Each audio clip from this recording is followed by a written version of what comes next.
നമസ്കാരം. നമ്മളിന്ന് ആമേൻ്റെയും മോയൻ്റെയും കഥ പറയാനാണ്. പണ്ട് ഒരു കാട്ടിൽ ഒരു ആമയും മോയനുണ്ടായിരുന്നു. അവർ രണ്ടുപേരും കൂട്ടത്തിൽ ഫ്രണ്ട്സാണ്.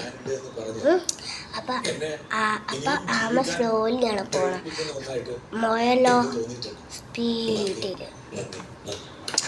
അപ്പം ഒരു ദിവസം അവരെന്താ കളിക്കണ്ടേന്ന് വിചാരിച്ചു. അപ്പം എന്താ വിചാരിച്ചേ?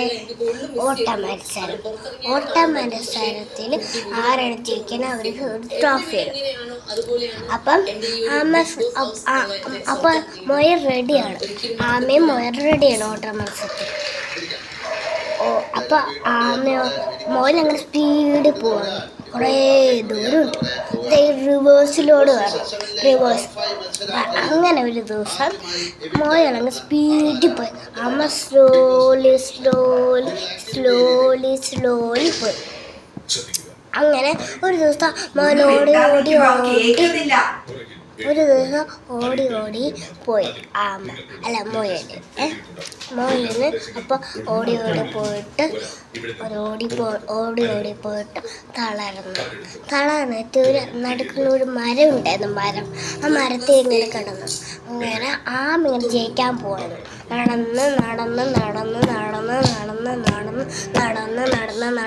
നടന്ന് കുറേ മുമ്പിലോട്ട് പോയ റിവേഴ്സും പോയി. അങ്ങനെ ആമ ജയിച്ചു. അങ്ങനെ മരത്തിൽ കയറിയപ്പോൾ മരത്തിൽ ഇങ്ങനെ എറിഞ്ഞു പോയാൽ ഇങ്ങനെ ഉറങ്ങി. അങ്ങനെ നമ്മളിപ്പോൾ പറയില്ലേ, അങ്ങനെ ആമ ജയിച്ചപ്പം ഒരു പെട്ടെന്ന് എണീച്ചപ്പോൾ പെട്ടെന്ന് ഓടി റിവേഴ്സ് എടുത്തു. ആമയ്ക്ക് വയ്യ, ഉറങ്ങണം. ഇതാണ് സ്റ്റോറി. ഇഷ്ടപ്പെട്ടോ?